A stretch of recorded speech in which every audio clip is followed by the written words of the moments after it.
Movie के शुरुआत में हम कायरो नाम की एक लड़की को देखते हैं जो कि बिल्कुल अकेली रहती थी क्योंकि उसके पेरेंट्स कहीं और रहते थे। फिर वो स्कूल जाने के लिए निकल जाती है जहां मिस्टर मिलर उसे कुछ किताबें पढ़ने के लिए कहते हैं, लेकिन कायरो ने वो बुक्स पहले ही पढ़ रखी होती है, जिसे सुनकर मिस्टर मिलर काफी खुश हो जाते हैं। तभी वहाँ पर विनी नाम की एक लड़की आती है और कायरो उसके साथ बाहर चली जाती है, जिसके बाद मिस्टर मिलर कायरो की बुक्स को देखता है और उन्हें एक गंदी बुक मिलती है। तभी वहाँ पर मिस्टर मिलर का दोस्त बोरिस कॉफी लेकर आता है और वो मिलर के हाथ से बुक लेकर पढ़ने लगता है। फिर वो दोनों एक और किताब देखते हैं जो कायरो ने लिखी होती है, जिसे देखकर वो दोनों हैरान हो जाते हैं। रात में मिलर की वाइफ काम में बहुत ज्यादा बिजी थी। तभी मिलर उसके अटेंशन पाने के लिए उसे बताता है कि उसकी स्टूडेंट उसकी लिखी हुई किताब पढ़ रही थी। उसकी ये ट्रिक काम कर जाती है और वो दोनों साथ में ड्रिंक करने लगते हैं और करीब आने लगते हैं। अगले दिन बोरिस और मिलर एक जगह बैठे होते हैं। तभी कायरो वहाँ आती है। कभी मिलर उससे पूछता है कि जंगलों से आने में तुम्हें डर नहीं लगता है,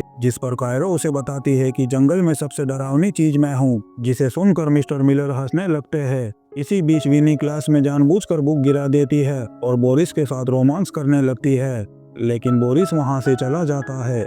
वहीं कायरो ये सब छुपकर देख रही थी। बोरिस के जाने के बाद कायरो विनी से कहती है कि तुम पागल हो जो ऐसा कर रही हो, लेकिन विनी सोचती है कि कायरो उससे जलती है। फिर वो दोनों कायरो के घर चले जाते हैं जहां कायरो अपने कॉलेज के एडमिशन फॉर्म को लेकर परेशान होती है, जिसमें उसे अपने अचीवमेंट्स के बारे में लिखना होता है। विनी कायरो से कहती है कि तुम मिलर के साथ अफेयर कर लो, फिर इसी बारे में लिख देना, लेकिन कायरो बोलती है कि मिलर तो मुझसे 20 साल बड़े हैं। विनी उसे समझाती है कि ये सब तो आजकल नॉर्मल है और वो उसे बताती है कि मिलर भी तुम्हें प्यार भरी नजरों से देखता रहता है, जिसके बाद कायरो को शर्म आ जाती है और वो मिलर के बारे में सोचने लगती है। अगले दिन कायरो क्लास में मिलर को घूरने लगती है, जिसे देखकर मिलर उसे स्कूल के बाद मिलने को बोलता है। और जब मिलर कायरो का इंतजार कर रहा होता है तभी वहाँ पर बोरिस आ जाता है और वो मिलर का मजाक उड़ाता है कि तुम्हें कायरो पसंद है, जिसके बाद मिलर कहता है कि ऐसा कुछ नहीं है और वो बोरिस को वहाँ से जाने के लिए बोलता है। फिर मिलर वहाँ पर डांस करने लगता है। तभी वहाँ पर कायरो आ जाती है, जो मिलर को देखकर हंसने लगती है। मिलर कायरो से कहता है कि वो अपने फेवरेट राइटर के स्टाइल में खुद के ऊपर एक बुक लिखे। अगर वो ऐसा करती है तो वो उसे फुल मार्क्स देगा, जिसके बाद कायरो हाँ कर देती है और मिलर की लिखी हुई बुक्स की कुछ लाइन सुनाती है, जिसे सुनकर मिलर काफी खुश हो जाता है। बाद में मिलर कायरो को एक जगह बुलाता है ताकि वो असाइनमेंट्स के बारे में बात कर सके। इसके बाद रात में मिलर्स बोरिस और उसकी बीवी डिनर पर जाते हैं, जहां विनी ऑर्डर लेने के लिए आती है। वी पूछती है कि क्या ये वही लड़की है जिसके बारे में तुम बता रहे थे, लेकिन मिलर कहता है कि नहीं, वो कायरो है। फिर मिलर कायरो की तारीफ करने लगता है, जिसे सुनकर बी को जेलस फील होने लगती है और वो मिलर की बेइज्जती करने लगती है और वो बोलती है कि अब तुम कोई राइटर नहीं हो, बस एक मामूली से टीचर हो, जिसे सुनकर मिलर परेशान हो जाता है। अगले दिन कायरो मिलर की बताई हुई जगह पर पहुंच जाती है और वो दोनों साथ बैठकर पोयम सुनने लगते हैं, जिसके बाद वो दोनों साथ में सिगरेट भी पीने लगते हैं। फिर अगले दिन कायरो हॉट ड्रेस पहनकर मिलर के सामने आ जाती है। जब बोरिस ने इसके बारे में पूछा तो कायरो ने कुछ नहीं कहा और फिर बोरिस वहां से चला जाता है।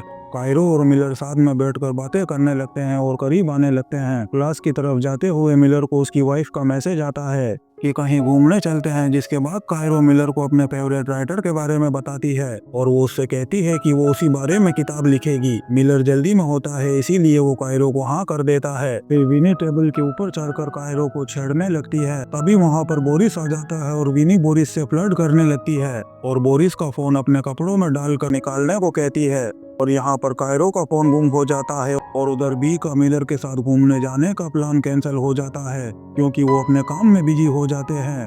तभी मिलर को कायरो का फोन आता है क्योंकि वो गलती से उसका फोन लेकर आ जाता है। इसके बाद मिलर कायरो का फोन देने के लिए उसकी घर की तरफ चला जाता है। उसके वहां पहुंचते ही बारिश होने लगती है। तभी वहां कायरो हॉट ड्रेस पहनकर बाहर आती है और इमरान हाशमी बन जाती है, जिसके बाद मिलर घर आ जाता है। लेकिन घर पर आने के बाद भी वो कायरो के बारे में सोच रहा था और तभी कायरो का मैसेज आता है। फिर मिलर की वाइफ कहती है कि उसकी वजह से वो काम नहीं कर पा रही है, जिसके बाद मिलर अपने केबिन में जाकर कायरो की लिखी हुई स्टोरी पढ़ने लगता है। ये स्टोरी मिलर और कायरो जैसे स्टूडेंट और टीचर के बारे में थी, जो मिलर को काफी ज्यादा पसंद आती है। अगले दिन मिलर आता है और कायरो को वैसे नहीं बुलाता जैसे पहले बुलाता था, जिसके बाद मिलर कायरो को कहता है कि मुझे तुम्हारी लिखी हुई स्टोरी पसंद नहीं आई क्योंकि इसमें बहुत सारी गलत बातें हैं, जिस पर कायरो बोलती है कि मेरी स्टोरी परफेक्ट है। फिर मिलर कहता है कि हमारे बीच ऐसा कुछ नहीं, हम तो बस एक टीचर और स्टूडेंट हैं। ये सुनकर कायरो का दिल टूट जाता है। मिलर कहता है कि तुम स्टोरी को दोबारा लिखो, नहीं तो मैं तुम्हें फेल कर दूंगा। कायरो बोलती है कि मेरी स्टोरी बिल्कुल परफेक्ट है, दम है तो मुझे फेल करके दिखाओ। फिर कायरो रोते हुए वहां से चली जाती है और विनी के साथ ड्रिंक करने लगती है। दूसरी तरफ मिलर भी इसी बात से परेशान होता है और बी के पूछने पर मिलर कायरो की लिखी हुई स्टोरी के बारे में बताता है, जिसे सुनकर बी रोमांटिक हो जाती है। तभी वहां पर बोरिस आ जाता है। दूसरी तरफ कायरो विनी को बोलती है, मिलर बस उसके पास आने का दिखावा करता है। तभी विनी बोरिस को मैसेज करती है और उसे परेशान करने लगती है, लेकिन बोरिस पर कोई असर नहीं हुआ। फिर वो दोनों अपने ड्रेस उतारकर बोरिस को फोटो भेजती है, जिसके बाद बोरिस वहां से चला जाता है। तभी मिलर के स्कूल से फोन आता है और कायरो और मिलर के बारे में बी को पता चल जाता है और वो मिलर से पूछती है कि तुम्हारे और कायरो के बीच क्या चल रहा है। जिसके बाद मिलर कहता है कि ऐसा कुछ नहीं है। अगले दिन प्रिंसिपल कायरो से पूछती है तो कायरो उन्हें बताती है कि मिलर ने मुझे मिन टाइम असाइनमेंट एडवांस में दे दिया था। वो बताती है कि हम स्कूल के बाहर भी मिलते थे और जब प्रिंसिपल ने मिलर से पूछा तो वो अटक अटक कर बता रहा था। जिसके बाद प्रिंसिपल समझ जाती है और मिलर को सस्पेंड कर देती है। स्कूल के बाद बोरिस मिलर से मिलता है और उसे कहता है कि तुम्हें अपनी लिमिट में रहना चाहिए था, तुमने अपनी सारी लिमिट क्रॉस कर दी, इसी वजह से तुम्हारी आज ये हालत है। घर जाने के बाद मिलर ने बी को बताया कि उसे जॉब से निकाल दिया गया है। जिसके बाद बी को उस पर शक होने लगता है और वो मिलर से पूछती है कि क्या तुमने कायरो के साथ कुछ किया है, तो मिलर फिर से मना कर देता है। उसकी वाइफ फिर से उसे पूछती है कि क्या तुम्हारे दिल में कायरो के लिए कोई फीलिंग्स है, जिस पर मिलर उसे मना कर देता है। फिर वो दोनों एक दूसरे के साथ बहस करने लगते हैं और एक दूसरों में कमियां निकालने लगते हैं। जिसके बाद मिलर की बीवी उससे डिवोर्स मांगती है। दूसरी तरफ विनी कायरो को बोलती है कि तुमने जो मिलर के साथ किया वो सब गलत है, पर इस बात से कायरो को कोई फर्क नहीं पड़ता क्योंकि कायरो को तो सिर्फ बदला लेना था। कायरो विनी से कहती है कि मैं इसे कॉलेज एडमिशन फॉर्म पर इसे ग्रेटेस्ट अचीवमेंट बताऊंगी। कायरो बहुत ही खुश होती है क्योंकि मिलर के पास अब ना तो जॉब थी और ना ही उसकी बीवी। जिसके बाद कायरो सोचती है कि मिलर अब कुछ लिख पाएगा या नहीं, और इसी सीन के साथ ये शानदार मूवी खत्म होती है। दोस्तों, हम आपके लिए ऐसी ही इंटरेस्टिंग मूवी एक्सप्लेन करते रहेंगे, तो आप चैनल को सब्सक्राइब जरूर करें। Thank you.